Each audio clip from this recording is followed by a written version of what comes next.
build our culture around. And we're progressively building on how we practice these, how we implement these, and how we use these behaviours to redefine the business we'll have for the next 40 years and beyond. My role here is in the quality management team. We oversee the quality control checks from the mining operation all the way through the shipped product to ensure that customer specifications are met. This is our relatively new MDDK plant. It's the front end, the dissolving for most of the product that we ship out of here. The best thing about working here is really the people interactions. There's a lot of challenges with the variety and scope and scale of everything we have. Different customers have different specifications, different operations have different challenges, and putting that all together to make the customer happy, to make the operation work, it takes people.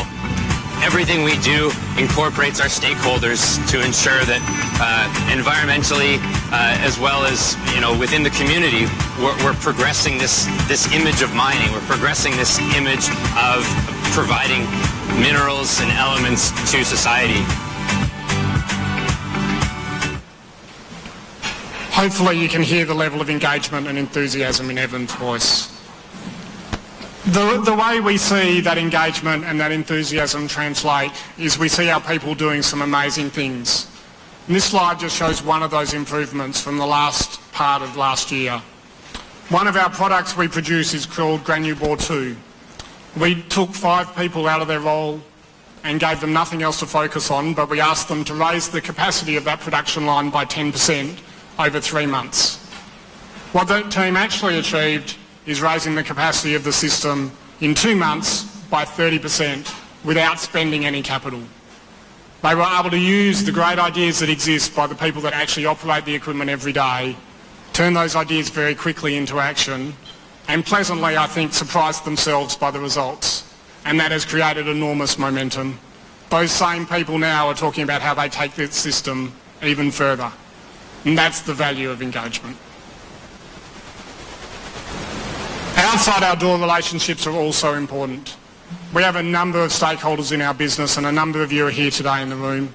We are very focused on contributing to the communities that which our employees live, and they live all across this county as well as other counties.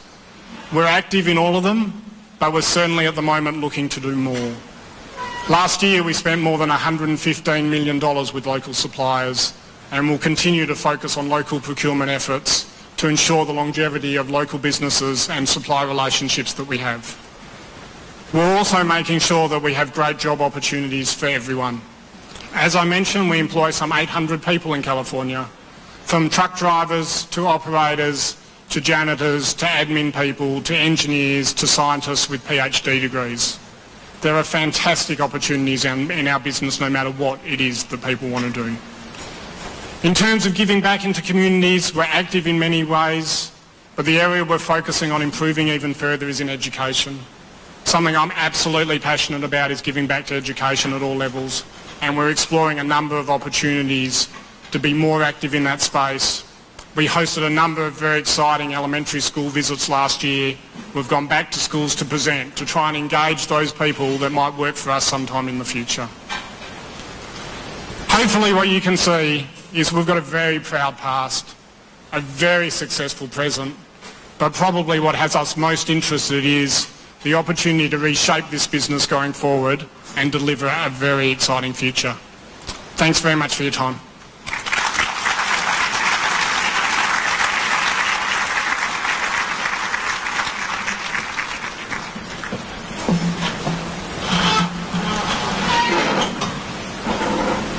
All right, one more time, if we could give a big round of applause to Dignity Health and Rio Tinto for your support tonight. We truly appreciate your commitment to Kern County.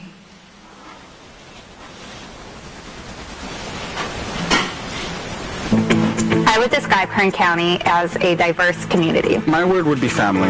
I would pick awesome. Oil, agriculture, and education. It's a very caring community. A place of opportunity. Kind of intellectual. The word would be quaint.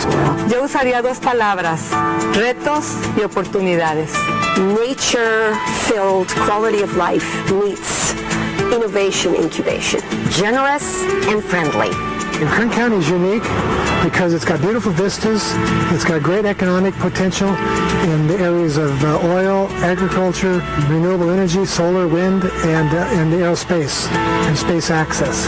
Here in Kern County, we have affordable housing, we have great workforce development programs, we have great educational institutions, and we have a community that really rallies around our nonprofit organizations and our service companies to give back. The way Kern County always comes together during crises is what always has impressed me. Watching how communities come together to help support each other when there's a home fire or disaster of some sort. Members of the community come together to help champion a family or maybe a cause. It's very heartwarming. Kern County has always been united, and it really has impressed me. And it doesn't matter what side of the aisle you're on, Kern County definitely helps out residents of Kern County. It's truly unique because of the people, how they care about where they live, and I'm very proud to call Kern County home. The people in Kern County work hard for their money. They're old-fashioned. They were raised on farms, and they were raised working hard in the oil industry. We're hardworking, and that's what's great about Kern County. We are centrally located in the Central Valley, so we have easy access to our mountain areas, our coast. There's definitely something to be said for Kern County that's just like hardworking, good people, family-oriented. People are moving here for the quality of life. Because you can buy homes in neighborhoods, or you can buy homes in the outlying areas with a little property and have a horse maybe, a little garden. I think one of the things that makes us unique and different is, one, the size of our county, and along with that size, the traditional morals and values that this county supports, and I'm very much in favor of being a part and living in this county for that reason. I see how business-ready Kern County is and how business-friendly it is, how affordable it is, and then also what an incredible hotbed of innovation it is. We have technology, we've got great jobs, we're a great place to expand for business. What a lot of people don't realize is we are the place to live that American dream. El condado de Kero es diferente porque se crea un lazo entre todas las organizaciones, entre las personas que toman las decisiones, entre las personas de la comunidad, se siente todo más cercano.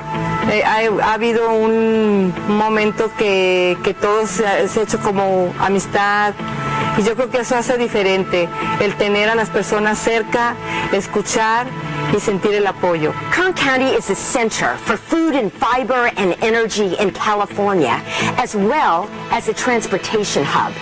There is no other county that possesses the people, the work ethic, the resources, and the location that we do.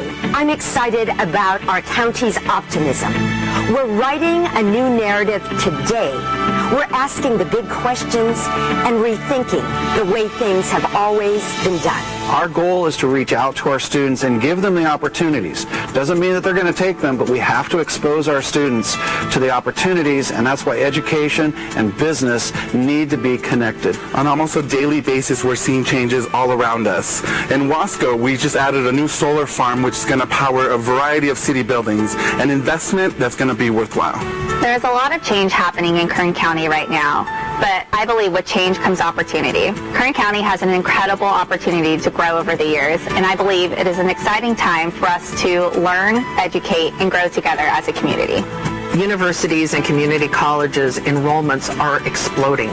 More people are going to college now more than ever, and that means California's economic workforce is going to be strong. The change that we're looking at right now is nothing but positive. It's about growth. I see growth happening on the western part of the county, and I see growth happening in the eastern part of the county. More and more people in the county are realizing what we've got, and they're beginning to really see the value in integrating east to west. Our top issue in Kern County is how to create more access for kids to pediatric doctors so we can keep kids well more of the time. And the leadership of Kern County is our great partner in accomplishing that. Just look around and you can see the results.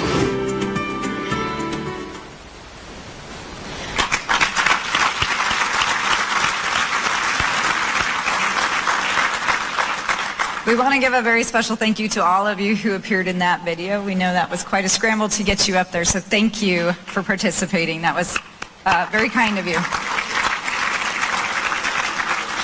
Without further delay, I'm honored to introduce our chairman. Chairman Couch has been representing Kern County residents in the 4th District since 2012. He's worked hard to make sure his constituents' needs are met, and he's continually advocating for them. While most of us interact with the chairman in a professional setting, he's the same guy whether he's on the dais or at breakfast downtown. He's one of the most honest and straightforward guys you'll meet, and I'm not sure if he was voted most likely to be a politician in his senior yearbook, but I am certain that he's most likely to sit down and have a very real conversation with you. Please join me in welcoming Chairman David Couch.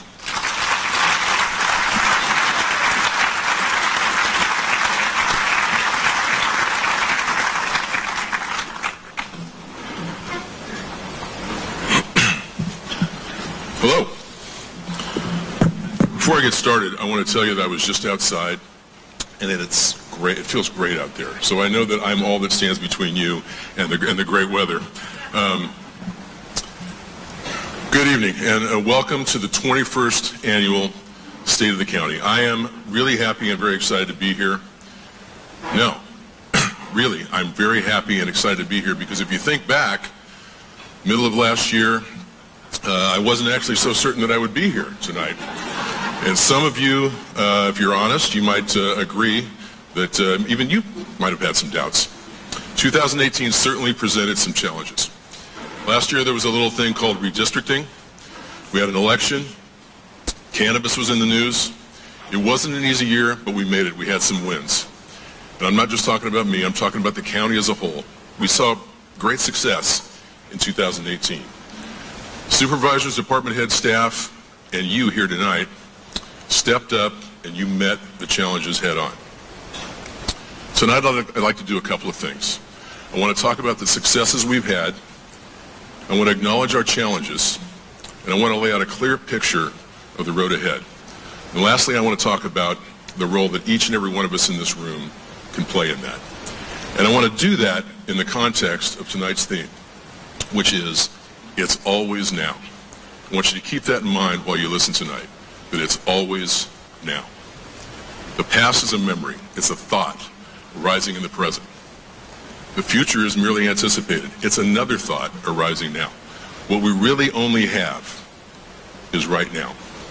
We have this moment, and this one, and this one. And we can spend our lives forgetting that, repudiating it, running away from it, but really, all we really have is right now. So now let's talk about our successes. Excuse me. I've been fighting this cold for a while, and I still have the cough. We followed through on our commitment to diversify our economy, while still remaining grounded in what makes Kern County unique. We saw growth at the Tohon Commerce Center, a wonderful investment complex, and at our airport. More companies are recognizing the value in terms of connectivity that Kern County offers with our highways, rail spurs, and airports. When you combine that with a loyal workforce, a cooperative permitting process, and reasonably priced real estate, Kern is getting recognized. In May of last year, Kern County was actually named the wind capital of the world. Not because of the wind that may come out of the Board of Supervisors meetings, all the wind energy projects. We actually lead the nation in several categories. Wind and solar energy is one. We're the #1 ag producer in the nation. We're the #2 oil producing county in the nation. 72% of California's total production is done right here. And our attractive real estate market I mentioned before makes us the second most affordable county in the state. Outside of the industries that are part of our history, that ground us in the tradition and give us that small town feel, even though there's about 1 million of us now, we've also witnessed some amazing developments in aerospace. You may recall a little thing called Spaceship Two, or the VSS Unity. Perhaps you've heard of the Strata launch.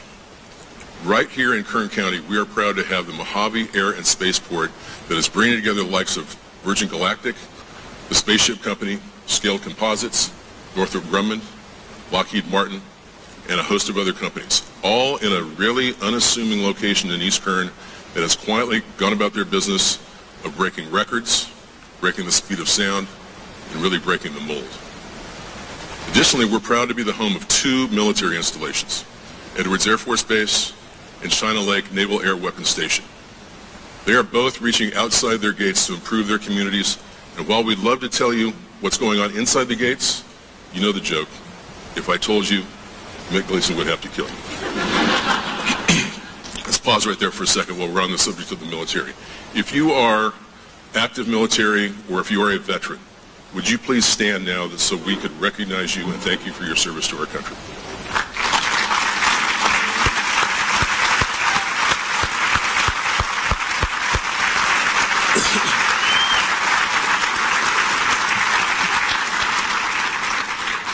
Thank you. As an organization, we also saw great success. We really have a culture change underway at the county. We continue to focus on efficiency and process improvements with our Lean Six Sigma effort called Launch Kern. Through our Launch Kern projects, we've saved the county more than $7 million, and that does not include the money saved through learning to do more with fewer people. We've taken the opportunity not to rehire where possible, and we've watched our service levels closely to ensure that we're not doing this on the backs of the residents who need us the most. Our departments have done great work individually. Unfortunately, there is no way I can recognize all of them tonight, but there were some really impressive results that I want to highlight. Just this morning, you heard it mentioned earlier, the Kern County Homeless Collaborative conducted the annual point-in-time count. Kern County recognized that we have a need to address, and so we appointed a homeless coordinator this past year. For the first time, we had more than 125 county employees volunteer for the count. There were more than 550 volunteers that signed up to participate in the count. That shattered all records from previous years. For the first time, we had teams in all outlying communities, not just here in Bakersfield. They were in Delano, Rosamond, California City, Taft, Tehachapi, McFarland, Lost Hills, Mojave, Fraser Park, Lamont, Arvin, Boron, Maricopa, and Ridgecrest. All of them had teams connecting with the residents who need our help the most. This is go ahead.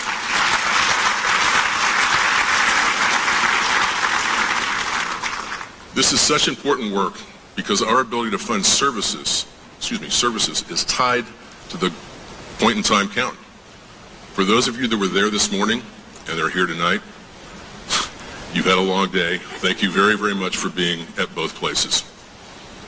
Another item that's been on everyone's mind this year has been pedestrian safety.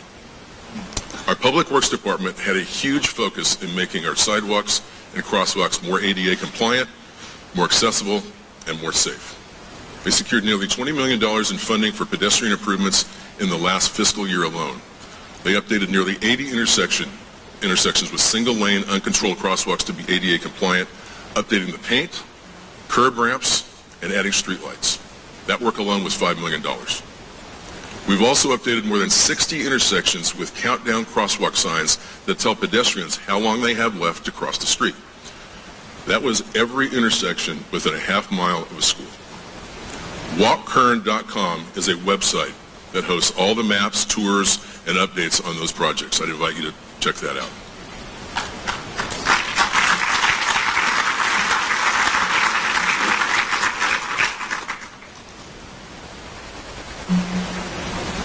This is normally the point in the speech where Bill Thomas stands up and takes over and tells us about the TRIP projects.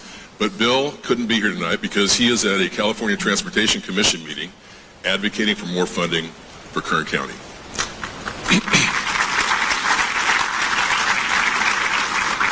He knew I was going to give him a hard time, so really since he's not here tonight to do that, we're just going to get home a few minutes earlier. But we all do need to thank him when you see him. Thank him for what he does for our community and that he is still advocating for this community. The past year, our public health department worked diligently to help county residents make healthy eating decisions amongst and other several of the programs. They started their certified healthy ratings for restaurants that offered diners healthy food options and met 10 nutritional criteria. They also launched their pilot program, which I have a special place in my heart for, called Know Your Numbers. The Know Your Numbers initiative encourages residents to keep track of their health including cholesterol levels, blood sugar levels, and blood pressure. Kern County Public Health is actively working to keep our residents safe and healthy. And finally, I want to recognize our budget staff. For the past 2.5 years, they have been working to follow our deficit mitigation plan. By the end of fiscal year 1920, our deficit will be completely mitigated.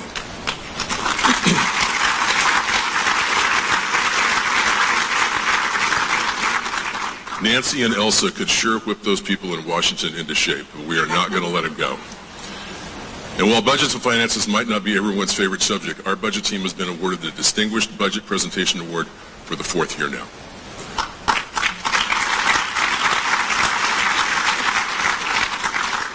We understand how valuable those successes are because we know how hard you worked to achieve them. Last year we heard from some of our residents that they didn't feel they were being represented adequately. I'm referring to the MALDEF lawsuit. Representing new and different communities after redistricting requires us to be thoughtful, inclusive, and transparent, and maybe more so than ever before. I know that our employees, who are the lifeblood of our service delivery, do that each and every day, and I know that the board is committed to serving each community and each resident to our very best. Our fiscal situation continues to present what some people call character-building moments. It's still tough. We still have cuts to make.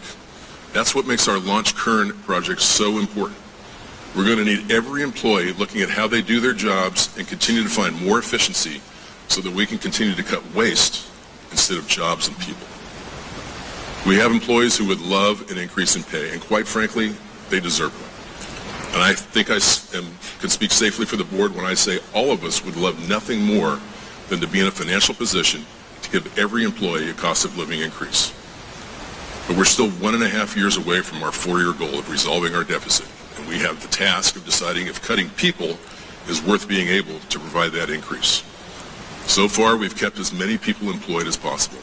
And I don't really mean just employed, I mean working for all of you. There's a lot more road in front of us than there is behind us. We have huge opportunities here in Kern County. To take advantage of those, we have to understand where we are. There are economic realities, legislative impacts, and community developments that will affect our ability to take advantage, and they'll affect every one of you as well. And we're still in California.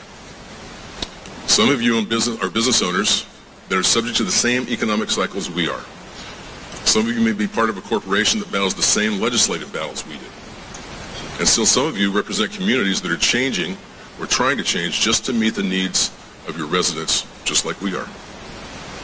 Our economic diversity is still a concern. We are heavily tied to oil and ag, and that means we ride that wave just like they do. That doesn't diminish the value of other industries. Quite frankly, it's the exact opposite. We have an abundance of sun and wind. Again, we are the wind energy capital of the world. Are we partnering with those existing businesses to look for the next opportunity that stems from their power generation? I mentioned aerospace earlier. I don't want to revisit that for just a second. We compete with Florida organizations. We compete with Florida for organizations that need launch access. Do you know that what we have that they don't have? We have clear skies.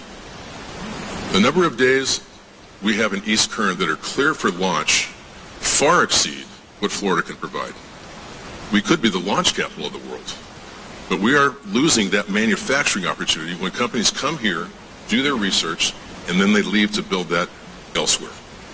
We need to change that. We've been operating in the distribution space for a few years now, and we've just recently entered the e-commerce space with the Amazon facility. What is the next evolution of that? What should we be building to support those industries?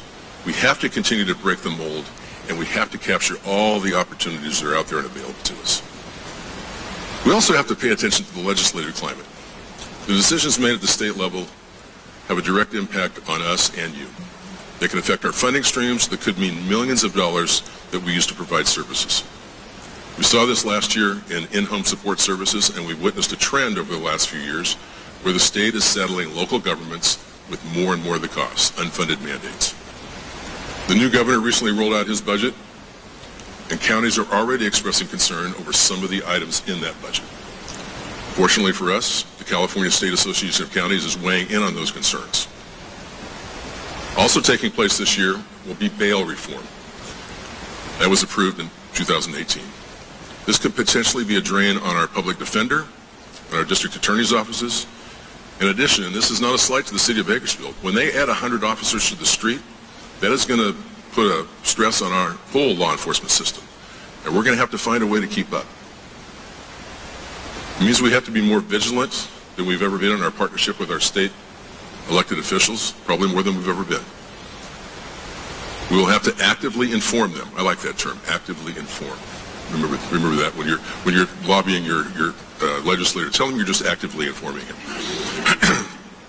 We have to actively inform them on the needs of our county, including the needs of our businesses that play such a huge role in our financial position.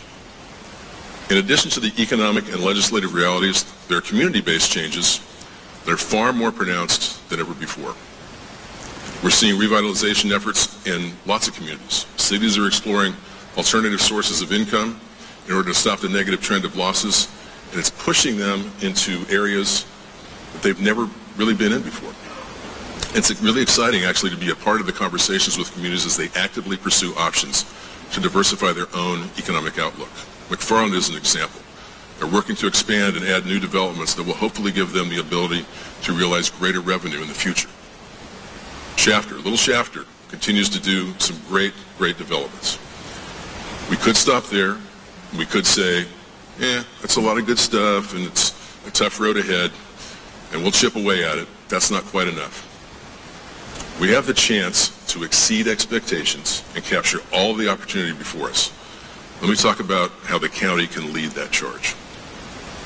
The foundation of all of this is that the county has to be in a solid fiscal position. We'll continue our 4-year budget mitigation strategy, and we're sticking to it. We will see better days ahead. It doesn't mean that all the challenges are going to disappear. Not at all. We're going to see fluctuations in property tax and sales tax. We're still going to have increasing demands placed on our people, our systems, and our services. That's why it's critical that we stay the course. I feel like we got the ball deep in our own territory, and now we're in the red zone, to use a Super Bowl metaphor. We just got to stick with it. We'll continue to focus on efficiency. We have to. I think we owe you that. And good government requires it. There's no excuse for waste, and there's no excuse for unnecessary redundancy. We'll make sure every new employee receives training on our Launch Current program, and we'll pursue the departments and the employees who still need to participate. Think about something. If we saved more than $7 million in the first 2 years with only 700 employees taking part, imagine what we'll find if 7,000 employees were taking part and looking for efficiencies in everything they do. Right now is the time to shatter the perception that government spending is always wasteful. Why can't Kern County be the gold standard in fiscal responsibility? I think we owe you that too. We're committed to our business and economic development. We'll continue to support organizations like KEDC and Cal State University Bakersfield Small Business Development Corporation, who are out there every day helping bring businesses to Kern County and helping those who want to start a small business find success. We have a dedicated team who's ready to use our economic incentive program to attract businesses that want to bring high-paying jobs to Kern County. Unlike any other county in the state, we have an incentive program that allows organizations to receive a rebate on their property taxes based on how many high-paying jobs they create and how long those jobs remain. There's no one else in the state doing that. We've recently added 3 economic diversity coordinators to the East Kern area. These 3 employees are tasked with pursuing opportunities to bring new businesses, real estate development, and infrastructure improvements to the communities of East Kern. We have such a talent pool in East Kern, and we have to do better at bringing jobs and the ancillary businesses that complement our bases and our spaceport. We know our residents need jobs, and a healthy employed workforce translates to a healthy and vibrant economy. We maintain our commitment to supporting the companies that will support our residents. Right now, we're starting partnerships with communities, citizen groups, and legislators that are going to provide us with future opportunities. But we have to build those partnerships now. Remember, all we have is right now. We have to be taking part in the conversation now. We'll continue to partner with cities, and communities as they look to develop their economic opportunities even within their own boundaries. Our people in planning will continue to bring developers to the table and expand the opportunities we have. We'll continue to partner with our industrial centers. Whether it's our health statistics, our homelessness rate, our economic development, or pet fostering and adoption, we have the knowledge and expertise to change the landscape of our community. These challenges can't be met and the opportunities can't be seized if we don't have partnership, which is where you come in. As a county, we assume a great deal of responsibility for all the issues I just talked about. They're in our wheelhouse. We're good at it, but we can't succeed alone. Here tonight, we have representation from renewable energy, healthcare and hospitals, agriculture, mining, energy providers, trash haulers, oil, construction, K-12 education, higher education, veterans, nonprofits, local sports affiliates, emergency services, aerospace, economic development, and almost all of our cities. This room is filled with the most connected and influential people in Kern County. If we can't solve some of our problems, we have a much bigger problem on our hands. We need you. We need your time. We need your brains. We need your expertise. And we need you right now. So ask yourself, what's your role in the solution to homelessness, to economic growth, to stray animals, whatever it is? I'll tell you what I think it is. It's for you to partner with us as we take the right now and turn it into opportunity and success. We need you to be an ambassador for Kern County. This blows me away. There was a survey recently that showed the rest of the country thought more highly of Kern County than the people that actually live here. We just need you to go out and brag about yourselves a little bit. What problems are persisting because you or us are willing to look the other way? What are we looking the other way? What problems are we looking the other way on, and we don't even know we're looking the other way? And what partnerships are we missing right now?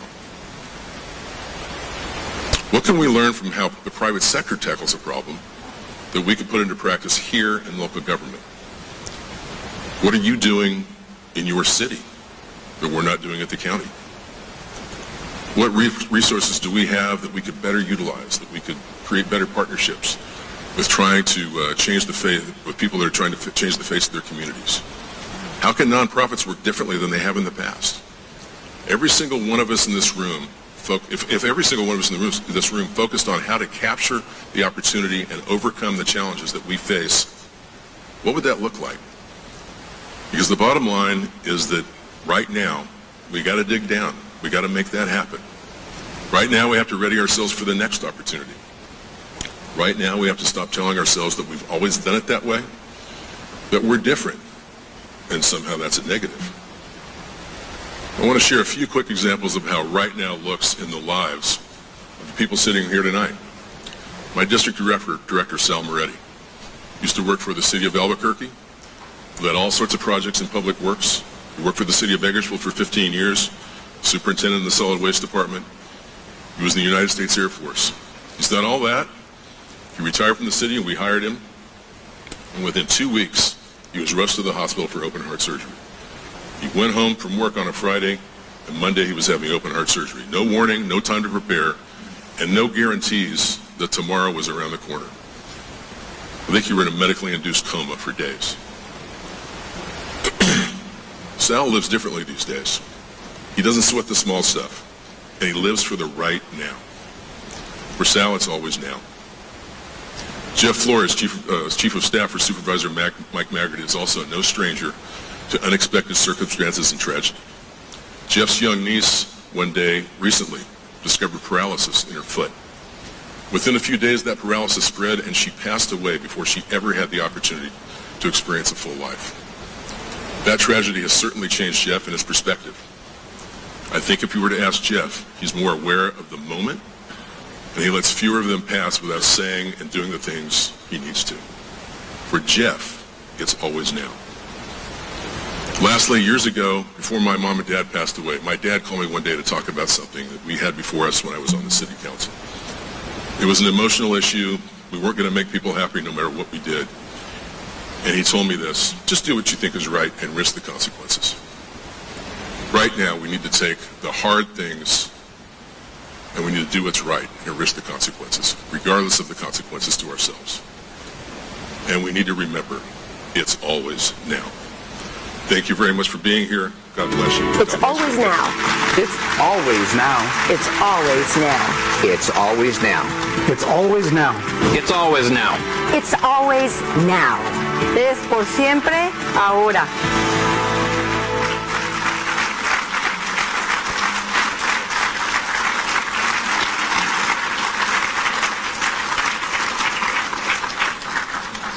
Big thank you to the chairman.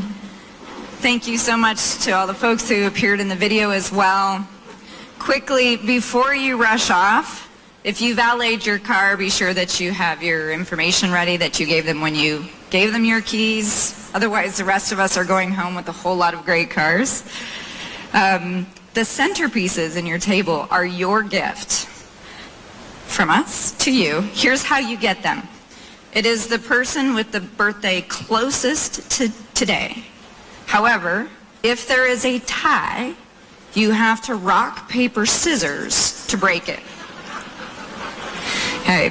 Thank you all so much for being a part of the 21st Annual State of the County Dinner, and we will see you all next year.